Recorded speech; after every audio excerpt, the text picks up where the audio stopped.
Mumtaz TV bersama menegakkan sunnah. Terima kasih ibu-ibu sekalian, wali murid TK dan SD, semoga dirahmati Allah.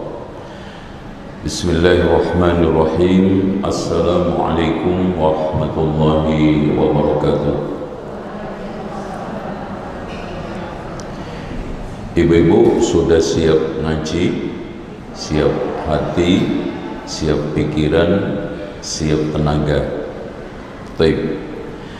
Innal hamdalillahi nahmaduhu wa nasta'inuhu wa nastaghfiruhu wa nastahdihi wa na'udzu billahi min shururi anfusina wa sayyiati a'malina. Man yahdihillahu fala mudilla lahu wa man yudlil fala hadiya lahu. Asyhadu an la ilaha illallah wahdahu la syarika lahu wa anna Muhammadan abduhu wa rasuluh. Allahumma salli wa sallim wa barik ala Muhammadin wa ala ali Muhammad walhamdulillahi rabbil alamin. Ibu-ibu wali murid TK SD yang dirahmati Allah, biasanya orang ketika mau menikah, terutama ibu-ibu, terutama calon mempelai wanita, yang ditanyakan pertama kali biasanya apa, Bu? Di dalam masalah dunianya, setelah akhlak agama, biasanya udah punya rumah belum? Nah, itu. Ini menunjukkan bahwa rumah itu penting, dan lebih penting lagi mengurus rumah. Tapi anehnya banyak di antara kita setelah punya rumah, rumahnya ditelantarkan. Padahal esensi daripada kehidupan rumah tangga, makanya kita menjalani pernikahan itu dikaitkan dengan rumah tangga, gitu kan. Ini menunjukkan penting. Jangan sampai kita itu lebih banyak di luar daripada di rumah. Harusnya jam kita di rumah itu harus lebih banyak daripada di luar, terutama ibu-ibu. Jangan sampai menjadi istri jarum super, jarang di rumah, suka pergi.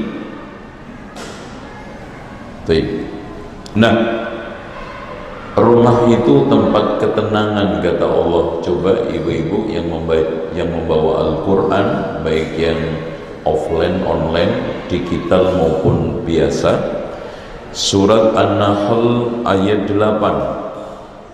Ini Masya Allah, ini menunjukkan pentingnya rumah, ya. Jadi pentingnya rumah. Wallahu ja'ala lakum min buyutikum sakana. Wallahu ja'ala lakum min buyutikum sakana. Dan Allah lah yang menjadikan untukmu rumah itu tempat ketenangan. Makanya rumah tinggal itu di dalam bahasa Arabnya itu sakan. Masya Allah, sakan. Sakan itu apa artinya, Bu? Tenang. Makanya rumah tangga yang tenang namanya rumah tangga apa? Sakinah. Perempuan yang tenang namanya sakinah. Itu. Kalau cerewet namanya apa? Ini ada namanya sakinah tapi cerewet. Ini nggak cocok tuh ya.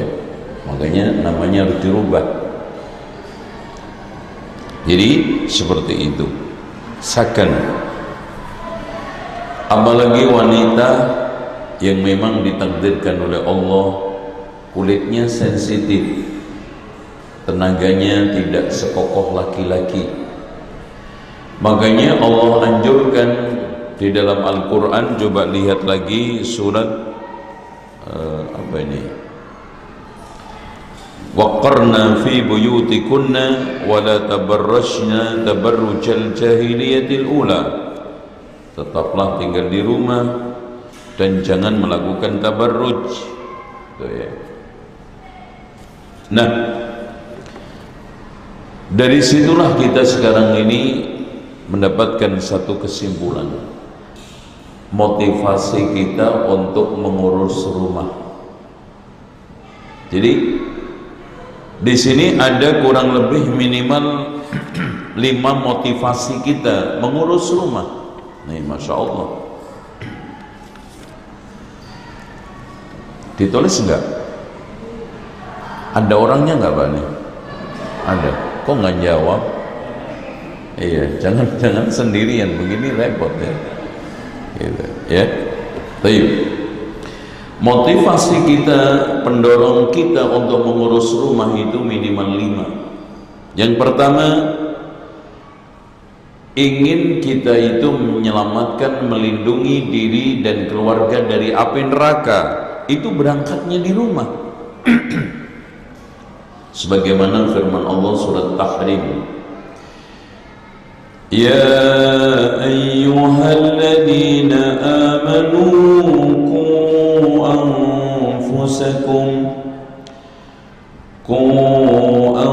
anfusakum wa ahlikum nara waquduha an-nas wal hijaratu 'alayha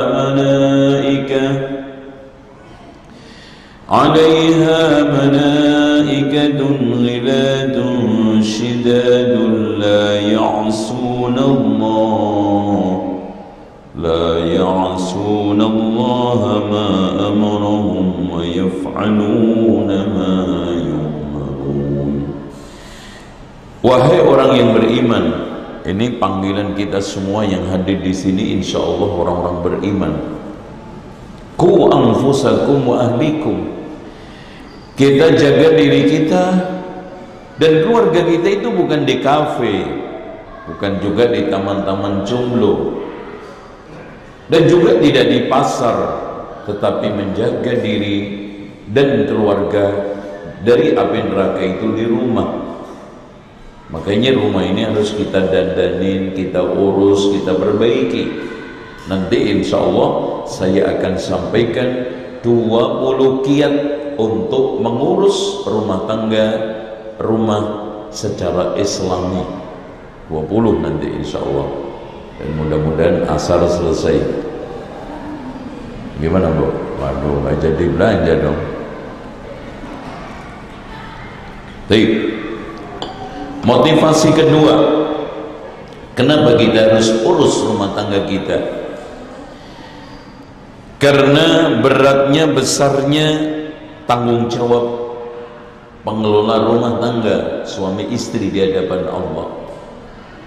Jadi suami itu nakoda, istri itu navigator. Suami itu pemimpin umum, penanggung jawab rumah, dan isinya itu istri. Makanya nanti diminta bertanggung jawab isi rumahnya, pelayanan kepada suaminya, ditanya sama Allah. Makanya Rasulullah katakan, innallaha sa'ilun kulla ra'in.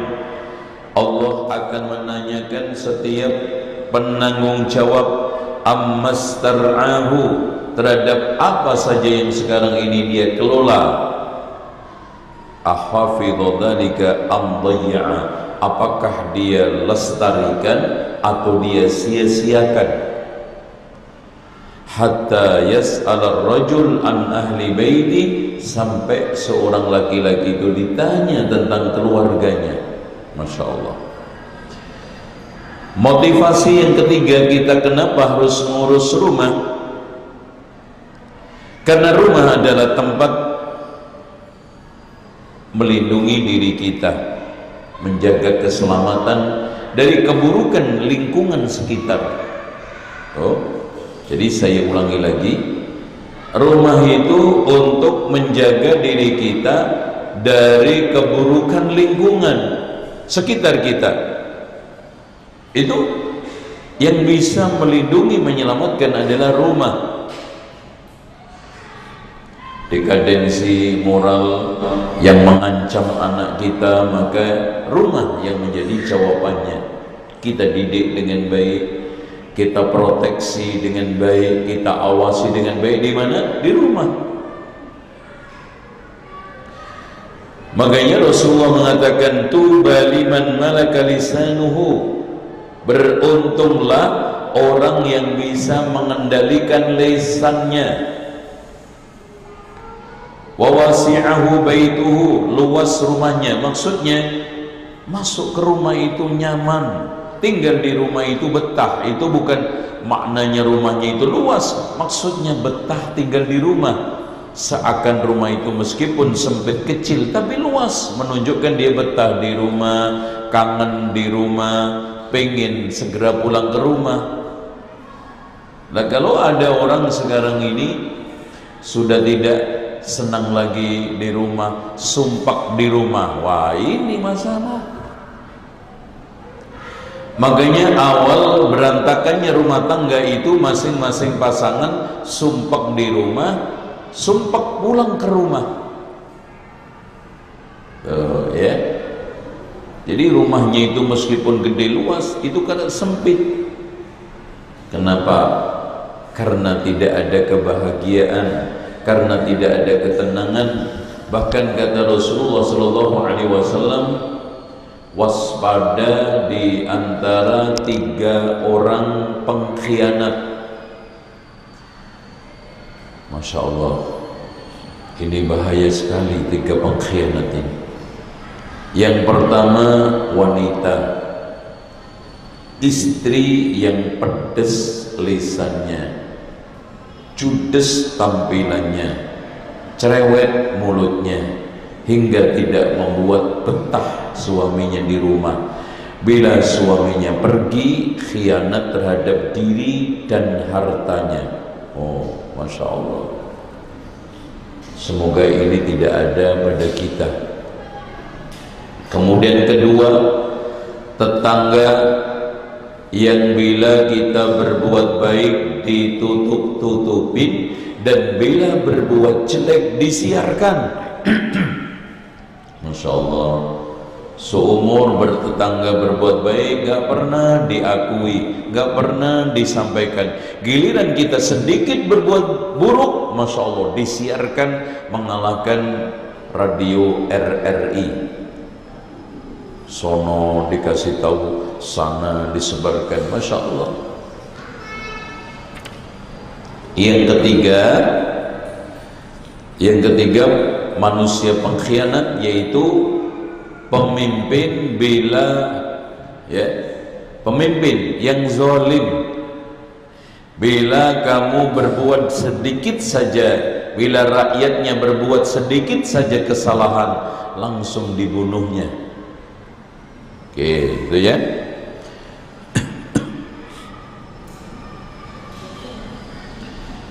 Di dalam hadis Rasulullah penjelasan khamsun man fa'ala wahidatan minhunna kana dhaminun 'ala Allah. Masya Allah nih.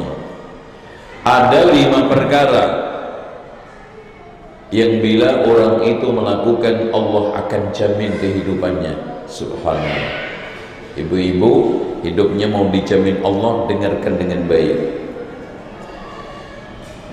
Yang pertama, man 'ada maridhan, orang yang senang, suka menengok orang sakit.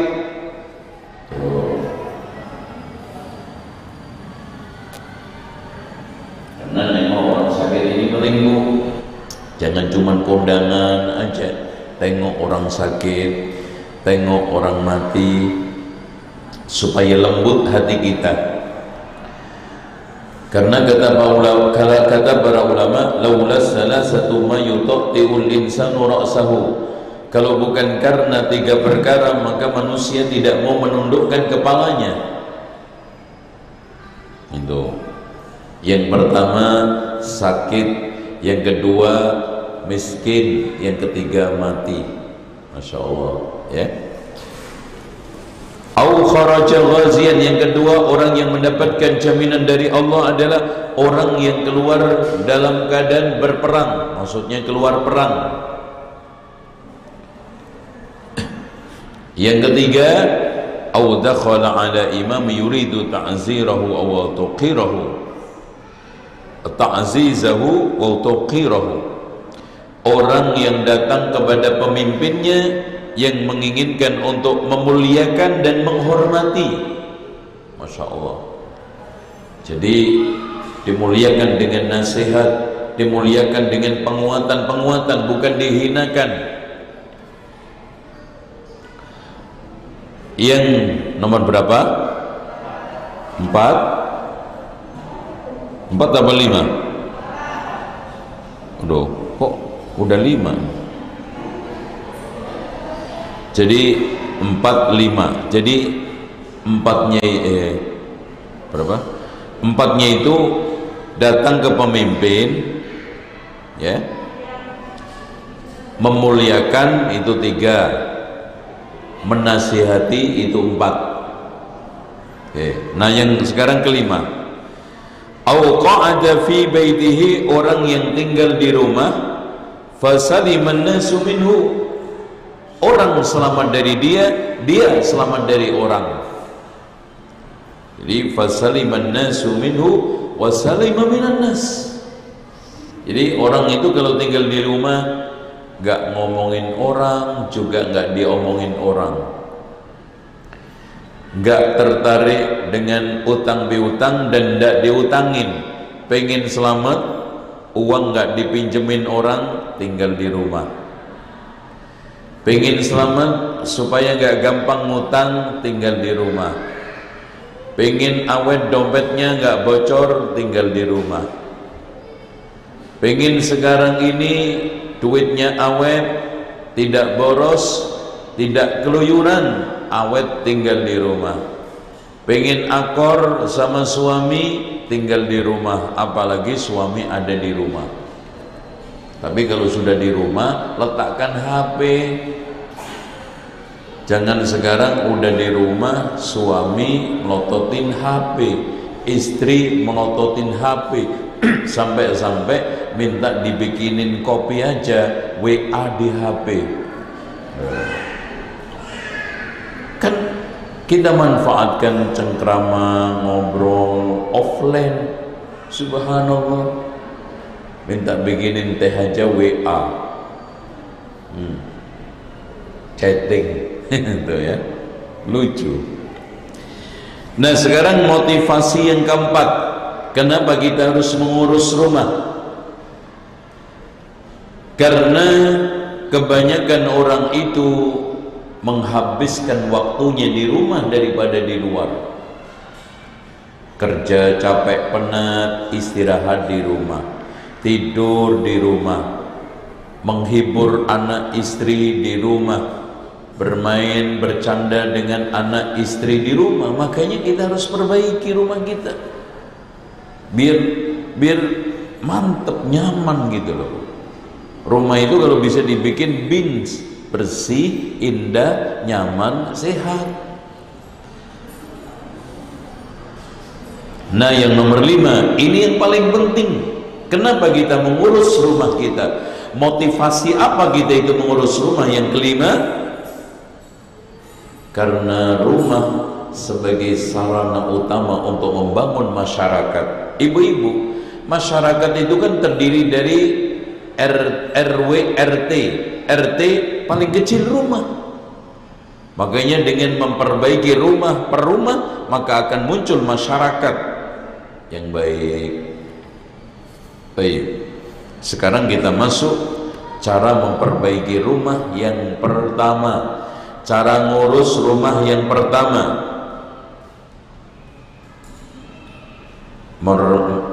memilih dan memperbaiki istri. Nah ini istri. Jadi yang utama pertama ini navigator, karena navigator itu memberitahu, Mas belok kanan, Mas belok kiri. Itu Biasanya seperti itu. Suami taunya mengendalikan secara umum, yang ngatur belanja, bayaran SPP, anak sekarang kebutuhan-kebutuhannya, yang nyatet itu istri. Makanya penghuninya harus dihuni oleh istri solihah. Ya. Makanya Rasulullah katakan, liyattakhidha ahadukum qalban syakiran, hendaknya di antara kalian memiliki hati yang bersyukur, walisanan dzakiran, lisan yang berzikir, wa zaujatan mu'minatan, istri yang mukminah, tu'inuhu ala amril akhirah, yang membantu urusan akhirat. Menyemangati suami datang ke kajian, menyemangati suami untuk hadir ke masjid, membangunkan untuk tahajud, menyemangati ketika sedang down, itu membantu urusan akhirat. Jangan cuman suami kerjanya, ini istri kerjanya nyala-nyalain, cari celahnya, hanya bisa nuntut, tidak mencoba untuk memberikan satu cara. Kalau uang kurang bagaimana caranya? Kalau kebutuhan kurang tidak bisa tertutupi bagaimana caranya? Duduk sharing, ngobrol bareng-bareng. Terus kemudian pinter punya anak, gitu ya. Makanya Rasulullah katakan, wa minas sa'adati, sumber kebahagiaan seseorang itu al-mar'atu sholihah, perempuan yang solihah, taraha fatu'jibuk, kau lihat menyenangkan, fataghibu anha fata'mana ala nafsi wa malik, ketika kamu tinggal kamu merasa tenang dengan dirinya dan hartamu. Wa minas syaqawati, termasuk sumber kecelakaan, kesengsaraan laki-laki, al-mar'atu taraha fatasu'u, perempuan yang bila kamu pandang serem. Masya Allah, serem. Bukan sekarang tampilannya kayak macan, tidak. Tuntutannya serem, minta langsung kalung bobotnya 1 kilo. Oh, serem. Semua permintaannya harus dipenuhi seketika, serem. Kalau lagi sekarang memberikan apresiasi dari kesalahan suami, langsung dengan kalimat-kalimat yang menyakitkan, serem. Wa tahmil lisanaha 'alaik, kamu tahan lisannya. Wa in ghibta anha lam ta'manha 'ala nafsi wa malik, kalau ditinggal tadi itu berkhianat dalam dirinya dan juga hartanya. Makanya, nah sekarang cara memperbaiki istri. Nah, di sini masalahnya yang ngaji istri-istri. Berarti cara memperbaiki sebagai seorang istri. Sampai istri enggak? Ini sudah nikah semua enggak? Sudah? Kawin apa nikah? Ada. Sekarang bagaimana kita itu mendidik diri? Masya Allah Bu ya. Ini penting Bu, dengerin. Mendidik diri itu penting. Contoh, kita udah lama tahu wajibnya menutup aurat, tapi sampai sekarang nggak pakai hijab, karena kita perlu mendidik diri kita. Kita tahu kok keutamaan sholat tahajud, tapi sampai hari ini masih malas bangun tahajud, karena kita perlu mendidik diri kita. Ayo diriku bangun. Kita itu Masya Allah ngerti, paham pentingnya sedekah, tapi sampai hari ini itu masih pelit. Dengar kok berkali-kali keutamaan sedekah, Ustadz ini menyampaikan ini, buku ini memberikan keutamaan sedekah, tapi sampai hari ini masih belum juga dermawan. Karena apa? Perlu mendidik diri kita sendiri. Makanya ibu-ibu pernah Hamka itu Buya Hamka itu punya buku namanya Tasawuf Modern. Beliau itu paling sering membaca bukunya sendiri. Buku itu dibaca, dan Masya Allah memang bukunya itu sangat inspiratif, ya, motivatif. Nah ketika itu ada orang yang menegur, "Buya, kenapa Buya membaca buku sendiri?" Apa jawabannya beliau? "Buya sedang mendidik dan menasihati dirinya sendiri." Allahu Akbar, Allahu Akbar. Penting. Ustadz orang lain hanya menyampaikan seperti ini. Ibu berubah, nggak berubah, tergantung pendidikan ibu terhadap diri sendiri. Ya. Nah di sini ada arahan-arahan untuk supaya menjadi wanita solihah. 1, rajin-rajinlah bangun qiyamul lail. Masya Allah, ya. Kanu qalilan minal laili ma yahja'un wa bil ashari hum yastaghfirun wa fi amwalihim haqqun lis-sa'ili wal mahrum. Kanu qalilan minal laili ma yahja'un. Mereka ketika malam hari itu sedikit sekali dia itu tidur, meletakkan lambungnya di tempat tidur. Dan ketika waktu sahur dia itu istighfar, dan terhadap hartanya dia infakkan. Makanya kata Rasulullah SAW, "Innallaha yubghidu kulla ja'barin jawad." Allah itu benci orang yang dungu lagi kasar, sakhabin bil aswaq, suka teriak-teriak di pasar, cifanin bil lail, dengerin, bangkai di malam hari, bangkai tidur, wahimarin bin nahar, keledai di siang hari. Kerjanya cuma ngusung dunia, mikirkan dunia. Wa alimin bi amri dunia, sangat alim dalam masalah urusan dunia. Wa jahilin bi amri akhirah, sangat bodoh dalam masalah urusan akhirat. Makanya ayo mulai berlatih. Kalau setahun sekali kan udah di bulan Ramadan, ayo kita cicil sebulan sekali, seminggu sekali, sampai akhirnya tiap hari. Syukur-syukur Masya Allah, setiap malam 1 juz. Dan itu pas Bu, ternyata kalau ibu 1 rakaatnya selembar, 1 juz itu 10 lembar. Kita mendapatkan 10 rakaat, dan nanti kita tutup witir dengan 3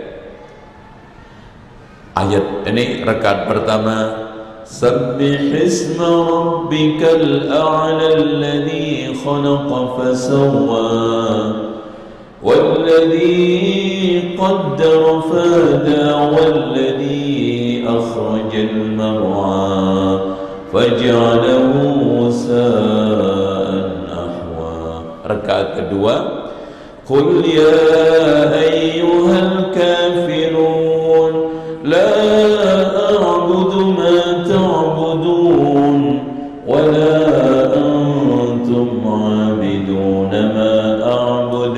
Rakaat yang ketiga, Qul ya ayyukun huwallahu ahad Allahus samad lam yalid wa lam yulad wa lam yakul lahu kufuwan ahad. Sisa ada waktu, Astaghfirullahaladzim. Kita tutup dengan doa, Subhanal Malikil Quddus, Subhanal Malikil Quddus, Subhanal Malikil Quddus. Allahumma inni a'udhu biridhaka min sakhatik wa bimu'afatika min 'uqubatik wa a'udhu bika minka la uhsi sana'an 'alaik anta kama asnaita 'ala nafsik. Udah habis itu sholat subuh, 2 rakaat fajar, 2 rakaat yang wajib. Masya Allah, beraktivitas pagi, riang, senang, hati enteng. Karena tiap malam itu Bu, tahu nggak, setan itu meletakkan 3 tali di tengkuk anak Adam ketika tidur. Dan semuanya tali itu pesen Wahai anak Adam, tidurlah, malam masih lama kok. Kalau bangun lepas satu ingatan, wudu lepas satu ikatan, sholat lepas semua ikatan, maka pagi-pagi semangat, jiwanya itu kuat. Allahu Akbar. Qiyamul Lail, ya. Coba aja nanti malam. Caranya untuk supaya bisa bangun Qiyamul Lail. Mau enggak? Mau enggak caranya? Ini masih ada orangnya enggak? Masih ya. Ana khawatir ditinggal begitu aja ya. Tip 1, jangan diporsir. Pokoknya hidup itu 3 aja, Bu. Jangan tertekan, jangan diporsir, jangan stres. Top itu udah. Itu dijamin awet muda, sehat, kuat. Tapi kalau orang itu tertekan, diporsir, stres, cepet tuwe, cepet elek, terus bokek, lalu mate. Itu. Nomor 2, usahakan cara Qiyamul Lail. Yang kedua, usahakan tidur qailulah sebelum zuhur atau setelah zuhur setengah jam. Ketiga, minta bantuan kepada Allah supaya dibangunkan. Keempat, kenali keutamaan Qiyamul Lail. Kelima, hindari dosa-dosa. Yang kelima, hindari dosa-dosa. Sudah? Oke. Sekarang untuk memperbaiki wanita yang berikutnya, ikutilah kajian-kajian Islam di dalam rangka untuk memperbaiki akidah dan ibadah serta akhlak. Akidahnya bagus, akhlaknya bagus, muamalahnya bagus, ibadahnya bagus. Masya Allah. Ikut kajian. Ya, alhamdulillah, ini sambil nganteri anak, nunggu anak, kita ngaji. Ya, kita manfaatkan sebaik mungkin biar sekarang keyakinan kita makin baik, ibadah kita itu makin berkualitas, akhlak kita makin mulia, dan muamalah kita dengan orang lain itu makin baik. Nomor 3, untuk giat memperbaiki istri, atau sebagai seorang istri memperbaiki diri sendiri, apa yang dilakukan? Nomor 3, sering membaca Al-Quran. Ibu-ibu, saya tanya, 1 bulan itu ada berapa hari rata-rata? 1 Al-Quran ada berapa juz? Masya Allah, ini bukan kebetulan loh, Bu. Berarti Allah menginginkan kepada kita apa? Setiap hari 1. Nah, ngomong sendiri loh ya, awas loh ya. Nih, saya sih nggak nanya, nggak perlu ujian, tapi ibu udah ngomong nanti di hadapan Allah 1 hari. Kok diem? Parah. Aduh. 1 hari 1 juz itu nggak susah.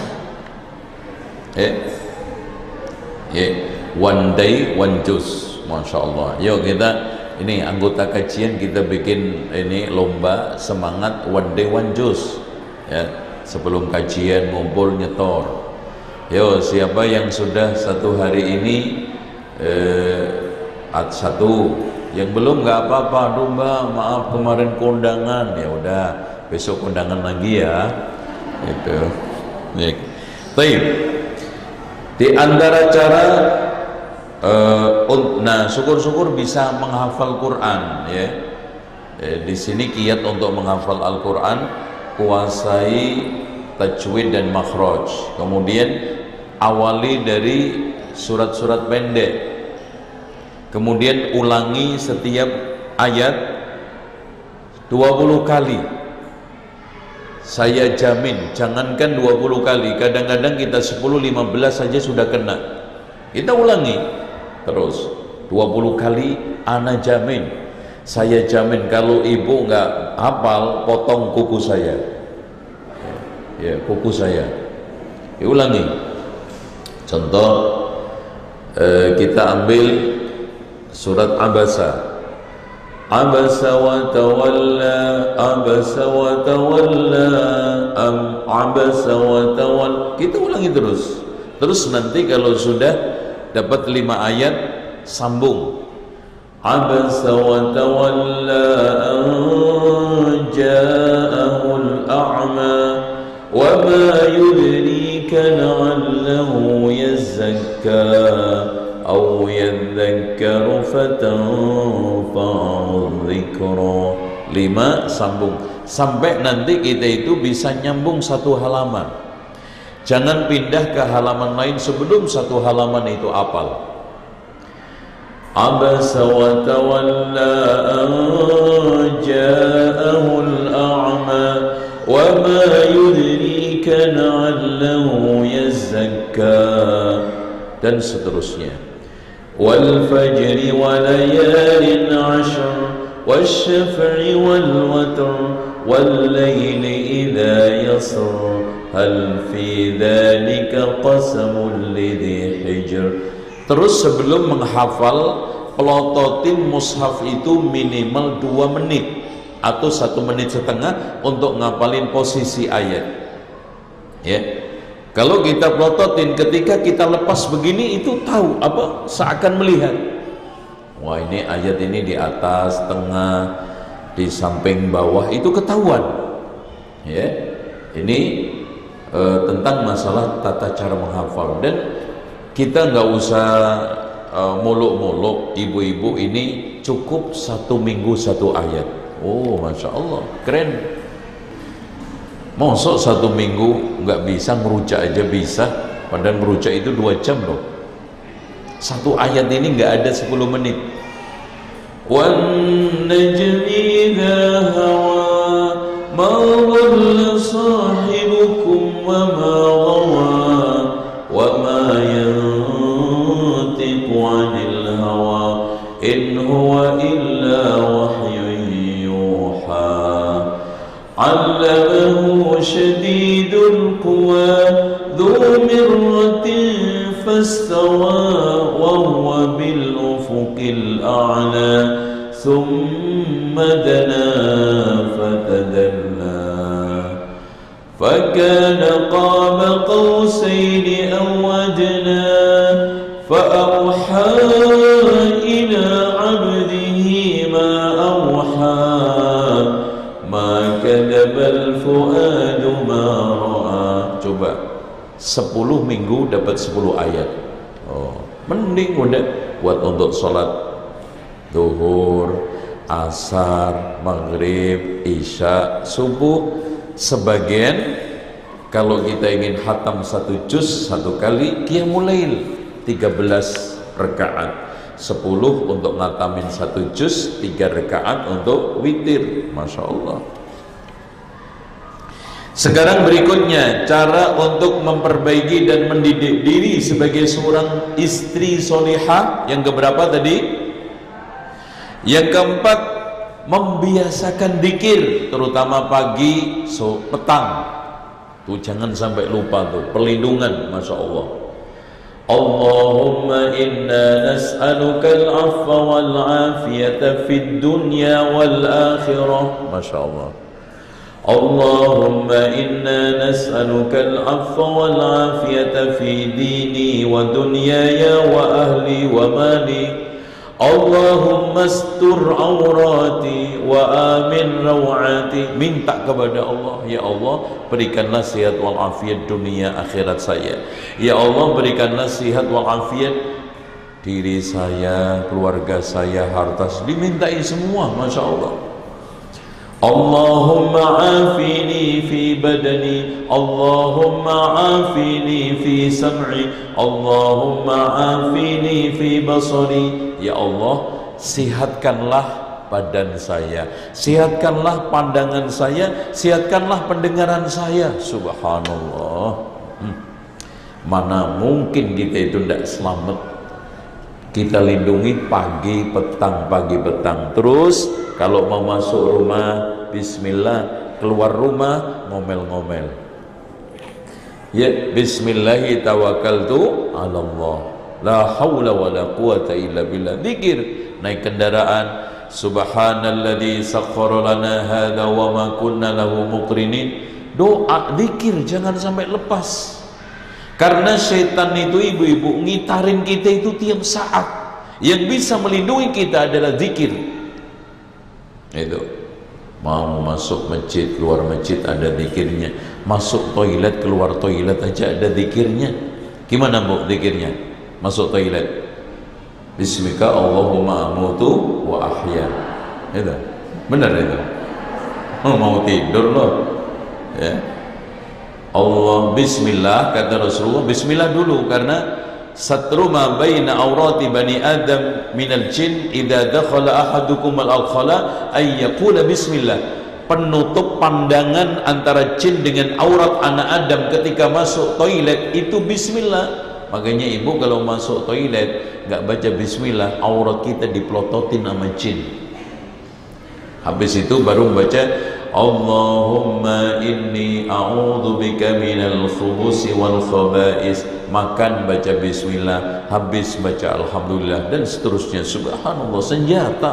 Sebelum tidur ada zikirnya, setelah tidur ada zikirnya. Pokoknya kita itu mukmin, umat hamba yang aman sebetulnya hidup ini.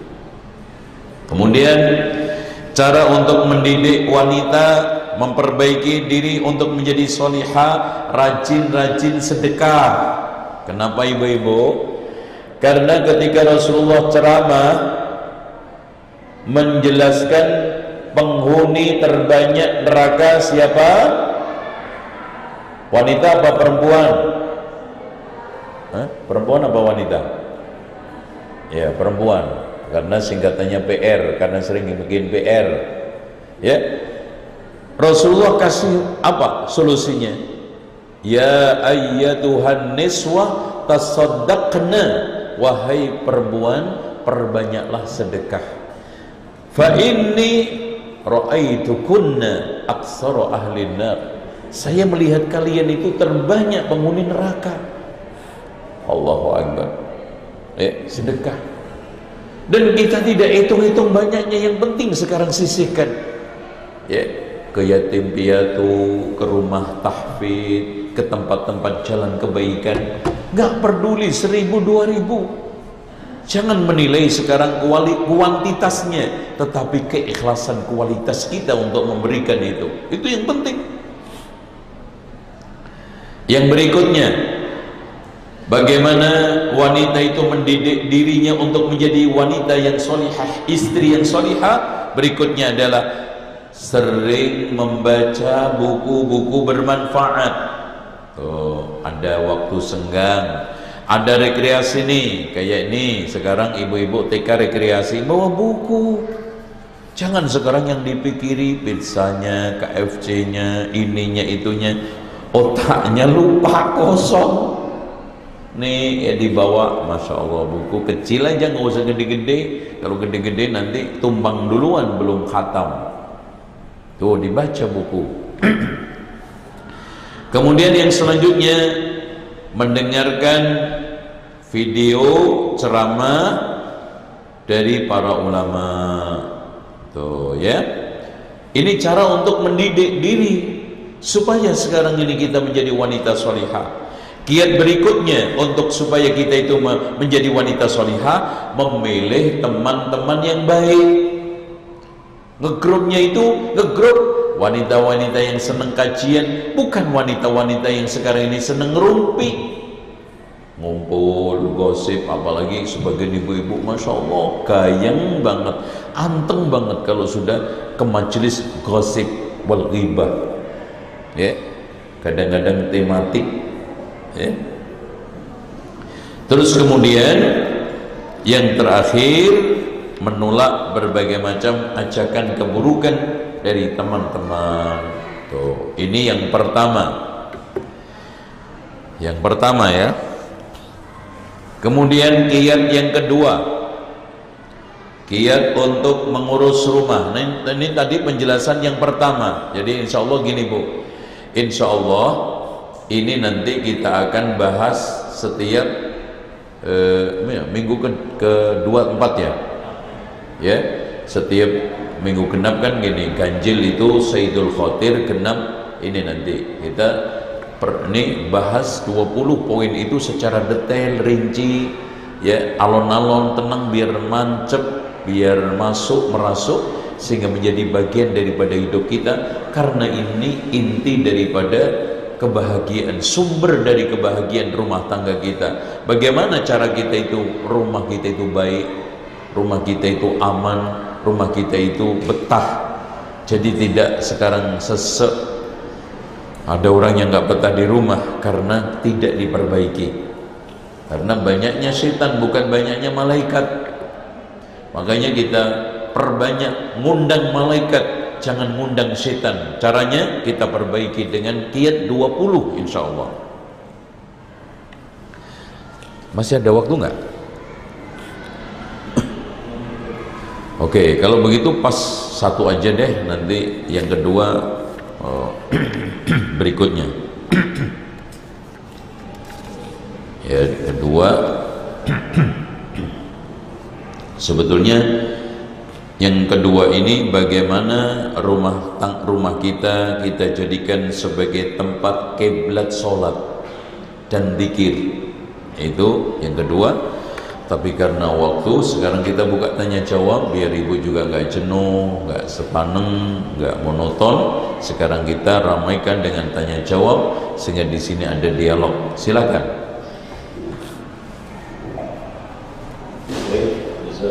Barakallahu fiik Ustaz atas paparan materi yang disampaikan pada pagi hari ini. Insyaallah sangat bermanfaat.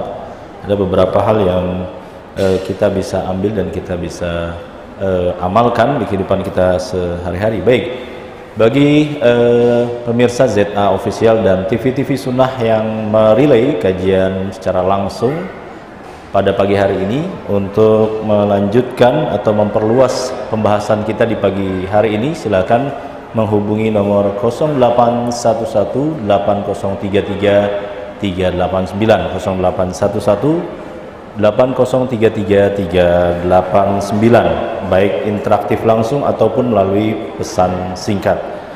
Pemirsa ZA Official dan TV-TV Sunnah yang lainnya, kami dari Ibnu Hajar Boarding School membuka program kurban bersama IHBS 1443 Hijriah. Bagi pemirsa yang ingin bergabung, silakan ke nomor 0811 1181 712. Saya lagi 0811 1181 712. Kita buka pertanyaan melalui pesan singkat dulu Ustaz. Ini dari Kalimantan Tengah ini. Assalamualaikum warahmatullahi wabarakatuh. Ustaz, benarkah rumah yang tidak ada ibadah di dalamnya itu seperti kuburan Ustaz? Iya. Rasulullah mengatakan la taj'alu buyutakum maqabir.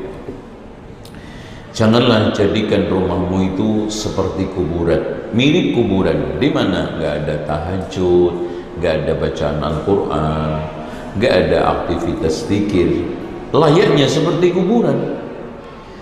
Bahkan sekarang ini sebagian kaum muslimin aneh, kuburan makmur dengan berbagai macam aktivitas zikir.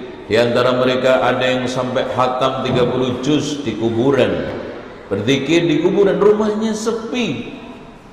Tidak ada aktivitas untuk menghatamkan Al-Quran, minimal membaca surat Al-Baqarah yang dikatakan oleh Rasulullah, inna syaitana yafirru minal baiti alladhi tuqra fihi suratul Baqarah. Sesungguhnya syaitan itu akan lari dari rumah yang dibacakan suratul Baqarah. Subhanallah.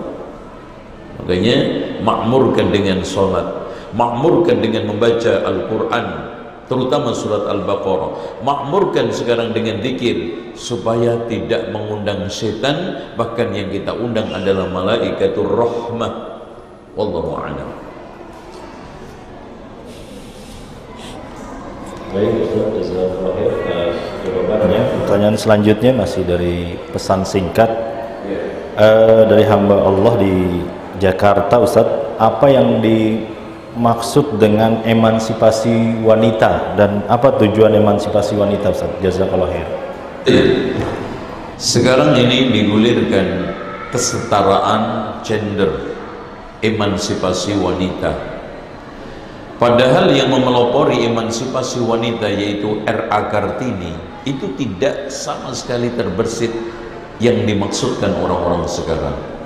Kesetaraan yang dimaksudkan R.A. Kartini, emansipasi adalah bagaimana wanita itu memiliki hak-hak untuk memberdayakan potensinya sebagai seorang wanita, sebagai ibu rumah tangga yang betul-betul bagus, pendidik anaknya yang kapabel, dan memberikan satu saham investasi ke masyarakat di dalam rangka mendidik dan membangun generasi ini sehingga muncul generasi yang tangguh.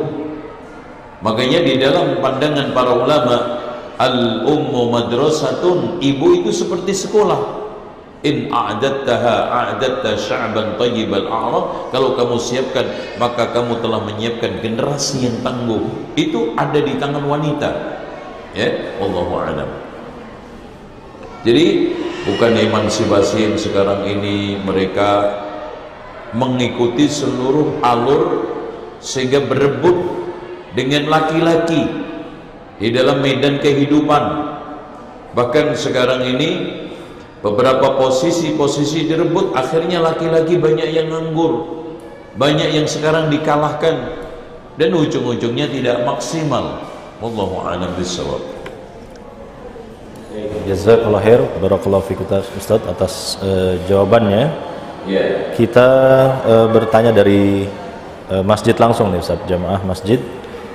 Assalamualaikum warahmatullahi wabarakatuh. Ustaz, sejak kajian lebih banyak online, ya, iman rasanya lebih memudar daripada kajian offline, Ustaz. Adakah kiat-kiat khusus bisa tetap ngecas iman tapi syaratnya anak-anak dan rumah tetap terurus, Ustaz? Jazakallahu khair. Silakan, Ustaz. Ibu-ibu sekalian, memang kita tidak ingkari wanita harus pintar-pintar membagi waktu. Manajemen waktu itu harus kita perbaiki. Kapan kita harus offline, online. Tapi intinya gini, pendidikan ini kalau penanaman nilai, kebiasaan, keteladanan gak bisa diperoleh dengan online. Keberkahan kajian seperti ini gak akan bisa diperoleh dengan online. Walaupun kita tidak menafikan online, tapi mengandalkan online, kajian-kajian di YouTube di ini, hanya itu saja kurang barokah.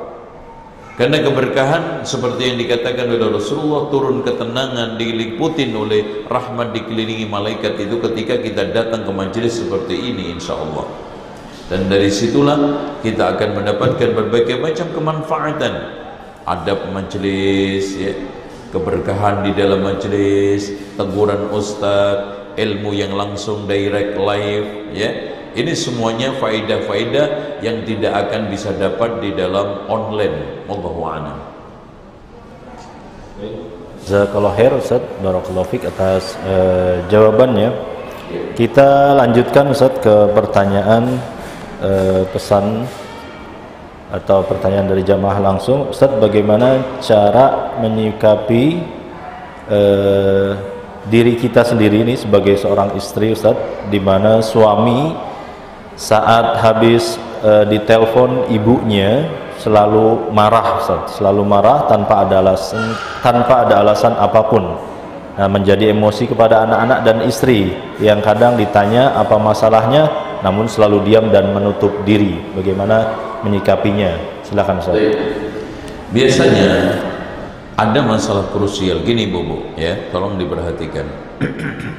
Motivasi diem laki itu berbeda dengan motivasi diem perempuan. Motivasi perempuan dengan laki di dalam menyelesaikan masalah biasanya gini, kalau laki ketika menghadapi masalah itu diem dulu. Makanya ketika diem ini, ibu jangan menyerang dengan berbagai macam pertanyaan atau penasaran. Beda dengan perempuan, kalau menghadapi masalah ngomong dulu baru mikir. Kalau laki mikir dulu baru ngomong. Loh, apa ya? Iya ya, gue salah tadi. Ini. Jadi itu bedanya. Kalau laki mikir dulu bahkan lama baru setelah itu ngomong. Kalau perempuan ngomong dulu baru mikir. Dan dari motivasi yang berbeda itu, hendaknya ibu jangan menunjukkan penasaran yang terlalu. Pengen ngorek segera ada apa gerangan di balik diamnya suami saya, marahnya suami saya ini. Ya, karena tidak akan mungkin orang itu marah-marah tanpa sebab, bersikap seperti itu tanpa sebab. Mungkin masalah itu nanti ketika ibu tahu kecil, tapi bagi dia besar. Itu satu ya. Kemudian yang kedua, kalau ingin mendapatkan satu jawaban, komunikasilah dengan hangat, cari suasana yang tepat, dan yang tidak kalah pentingnya, cari tempat yang memungkinkan dia itu bisa bercerita dengan baik. Contoh mungkin sambil jalan-jalan keluar, boncengan bareng naik motor, atau mungkin jalan kaki sambil jogging, ya. Ini semuanya akan lebih baik untuk mengungkapkan isi hati masing-masing, gitu. Wallahu a'lam bishawab, seperti itu, sambil kita terus bersabar sampai suami itu bisa bercerita dengan sempurna, dengan lengkap. Wallahu a'lam. Jawabannya bagi pemirsa ZA Official dan TV-TV Sunnah yang lainnya, silakan mau berinteraksi langsung pada kami di nomor 081180333389, 081180333389. Kembali ke pertanyaan dari jamaah Ustaz. Bismillah, Assalamualaikum warahmatullahi wabarakatuh. Afwan Ustaz, Anda mau bertanya, apakah jika istri bekerja untuk membantu suaminya dalam mencukupi rumah tangganya, ya bekerja di luar atau di kantor, bagaimana cara mengurus rumah tangga sesuai dengan syariat? Dan juga ada pertanyaan yang senada ini Ustaz, kalaupun bekerja di luar, bidang apa saja yang dibolehkan untuk wanita? Silakan Ustaz. Kita tidak boleh idealis yang kaku, dan kita realistis bahwa di alam semesta ini kadang ditemukan wanita-wanita yang dituntut untuk bekerja. Anaknya Nabi Syu'aib perempuan, dua-duanya mengembala kambing. Istrinya Nabi Ayub, tolong diperhatikan, istrinya Nabi Ayub, ketika Nabi Ayub itu parah sakitnya, yang nyari duit siapa? Yang cari maisha siapa? Istrinya, sampai jualan rambut, kundul beliau. Itu pun nyampe rumah pernah dimarahi oleh Nabi Ayub. Dari sini kita ada realitas yang dimana wanita itu bekerja. Nah, bidang-bidang apa saja yang bisa digeluti oleh wanita dan batas-batasannya kayak apa, insya Allah nanti kita akan bahas secara detail, cuman saya akan jawab secara singkat. Pertama, masalah-masalah bidang kehidupan yang khusus wanita, contoh perawat untuk wanita, dokter kandungan, ya, terus kemudian ngajar untuk wanita, dan bahkan di kantor-kantor pelayanan umum yang di sana harus melayani wanita, contoh di puskesmas, di rumah sakit, ya. Terus kemudian di pelayanan umum harus moto, ya kan. Kadang-kadang pengurusan paspor itu harus moto. Jadi yang moto wanita itu lebih baik. Atau bahkan juga di bandara-bandara, ya. Ini bidang-bidang yang harus ditangani wanita. Tapi tolong, Anda boleh bekerja dengan syarat satu, jangan sampai menelantarkan tugas rumah tangga. Dua, kerjasama dengan aktif sama suami. Tiga, bagaimana Anda tetap bisa mempertahankan dan memperhatikan anak Anda dari sekolahannya, dari pendidikannya, dari pengasuhannya. Tiga, jangan sampai keluar mengundang fitnah. tabarruj. Kelima, hindari berbagai macam tempat-tempat atau hal-hal yang sekarang ini memicu fitnah. Dari syarat-syarat itulah insya Allah pekerja masih dibolehkan. Wallahu a'lam. Baik Ustaz, jazakallahu khair atas jawabannya. Kembali pertanyaan. Assalamualaikum Ustaz, mohon izin bertanya. Tadi sempat membahas 2 atau 3 ayat Al-Quran Ustaz pada kajian ini. Mohon diulang kembali Ustaz, surat apa dan ayat berapa Ustaz? Ya, pertama tentang masalah rumah itu tempat ketenangan adalah surat An-Nahl ayat 7. Kemudian kita harus betul-betul mengurusi rumah ini karena rumah sebagai pusat penjagaan kita dari api neraka, surat At-Tahrim ayat 6. Itu beberapa ayat. Silakan yang lain. Jazakallahu khair atas jawabannya. Kembali pertanyaan dari jamaah. Afwan Ustaz, izin bertanya, suami saya dinas di luar kota, sedangkan anak saya ikhwan semua Ustaz. Ya, ikhwan, laki-laki semua. Nah, setiap pulangnya suaminya itu tiap 2 atau 3 bulan sekali. Nah, pertanyaannya yang pertama, apakah saya boleh mengantar ke masjid untuk sholat di masjid karena masjid harus nyebrang jalan? Yang kedua, apakah saya boleh safar tanpa mahram karena suami jauh, ayah dan kakek sudah meninggal, saudara-saudara pun semua perempuan Ustaz, dan paman ada namun di luar kota. Silakan Ustaz. Jauhnya kemana kira-kira? Di Jakarta ke Keranggan, ke Kampung Melayu masih boleh. Tapi kalau ke Aceh ya harus ada mahram. Gitu. Terus untuk nganter ke masjid, musola nggak ada masalah. Dan tolong diperhatikan, ibu harus sering-sering komunikasi, telepon, WA, jangan bosan-bosan. Karena kesibukan suami kadang-kadang pasif untuk komunikasi. Dan suami juga begitu. Ketika liburan jangan kemana-mana. Ya maaf ya, ini liburan 3 bulan sekali, udah gitu keluar lagi. Maksimalkan untuk anak. Kalau seandainya keluar pun sama anak istri, meskipun sekarang waktu sedikit dari sisi kuantitas, tapi kalau berkualitas itu akan lebih berkah. Apalagi liburan udah, manfaatkan kebersamaan di rumah, mungkin bersama-sama memperhatikan anak, main sama anak, ada kegiatan sama anak, terus keluar juga begitu, dan yang lainnya. Ada lagi? Kalau Ustaz atas jawabannya. Ada pertanyaan dari pesan singkat ini Ustaz. Bagaimana hukumnya ibu rumah tangga yang memiliki ART, pembantu rumah tangga ya, dalam membantu mengurusi pekerjaan rumah dan membantu mengurus anak-anak, sehingga banyak waktu yang dimiliki untuk menuntut ilmu di majelis-majelis ilmu untuk keluar rumah. Bagaimana kondisi seperti ini? Apakah dibenarkan menurut agama Ustaz? Perlu diketahui punya pembantu itu tidak dilarang. Rasulullah punya, sahabat-sahabat juga punya. Tapi kalau urusan pendidikan anak itu jangan ditotalitaskan. Dia ngurusi masalah-masalah hal-hal yang kaitannya dengan jasmaniyahnya, bukan rohaninya. Ya.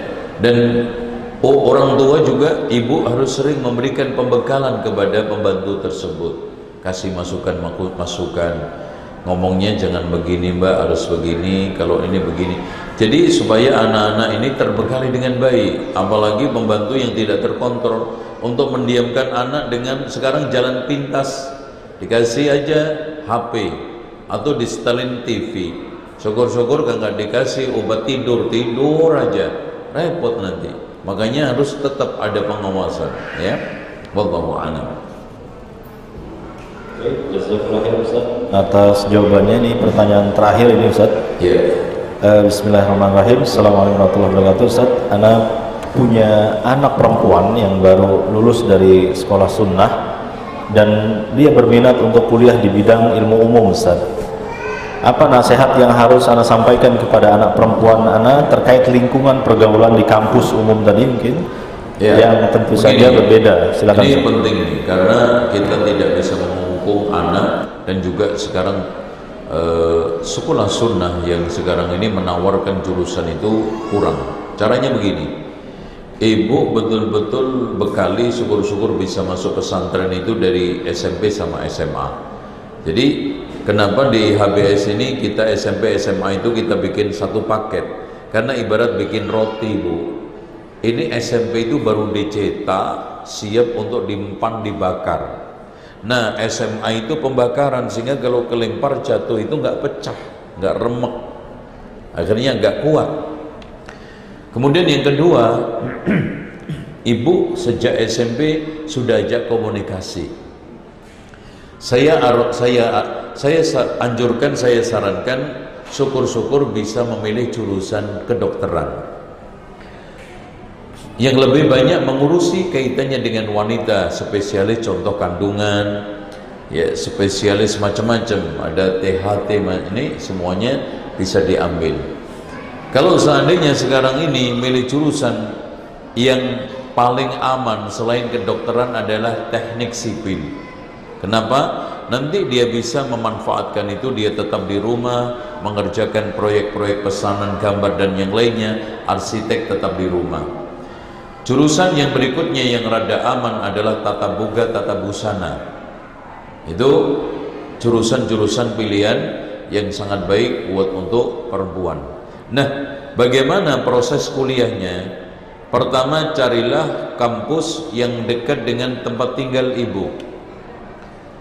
Jangan hindari kos atau dia itu tinggal di suatu tempat terpisah dengan orang tua. Kalau terpaksa harus terpisah, satu, carikan lingkungan yang baik, teman yang baik, kos yang aman, dan ibu sering-sering kunjung tengok, telepon, ya. Dari situlah insya Allah. Kemudian yang terakhir, kita pilihkan tempat-tempat kajian, kita awasi tempat-tempat kajian, dan kita juga terus bertanya, komunikasi tentang aktivitas hariannya. Dan sekarang nggak sulit, karena sekarang ada HP, mudah sekali kita WA. Dan tolong dicamkan, kalau anak kita, apalagi laki-laki, kita telepon lebih dari 3 kali sampai 5 kali nggak ngangkat, ibu segera pasang kuda-kuda. Kenapa nggak ngangkat? Kenapa? Karena rata-rata saya temukan anak itu kalau berbuat sesuatu yang aneh itu nggak mau ngangkat telepon. Ya, ini kiat-kiatnya, ini cara-caranya, dan insya Allah ketika ibu masih dekat, ketika ibu kontrol dengan baik, maka kuliah anak ibu akan selesai dengan baik. Baik. Jazakallahu khair wa barakallahu fiik Ustaz atas jawabannya. Demikian pemirsa ZA Official dan TV-TV Sunnah yang lainnya, kajian kita pada pagi hari ini. Untuk mengakhiri dan menutup kajian ini, kami persilakan pada Ustaz Zainal Abidin SCMM untuk memberikan ikhtitam atau closing statement pada kajian pagi hari ini. Silakan Ustaz. Terima kasih Bapak ini Ibu sekalian yang bersama kita mengikuti ta'lim dari pagi sampai sekarang, dan mudah-mudahan Allah mengajarkan kepada kita ilmu yang bermanfaat dan menjadikan ilmu yang kita pelajari hari ini bermanfaat. Semoga pertemuan ini penuh dengan rahmat, maghfirah dan juga hidayah dari Allah, dan semoga perpisahan kita perpisahan yang dijauhkan oleh Allah dari keruh hati dan perpecahan. Kita akhiri dengan Allahumma salli wa sallim wa barik ala Muhammadin wa ala ali Muhammad walhamdulillahi rabbil alamin. Subhanakallahumma wa bihamdika asyhadu an la ilaha illa anta astaghfiruka wa atubu ilaik. Wassalamu alaikum warahmatullahi wabarakatuh.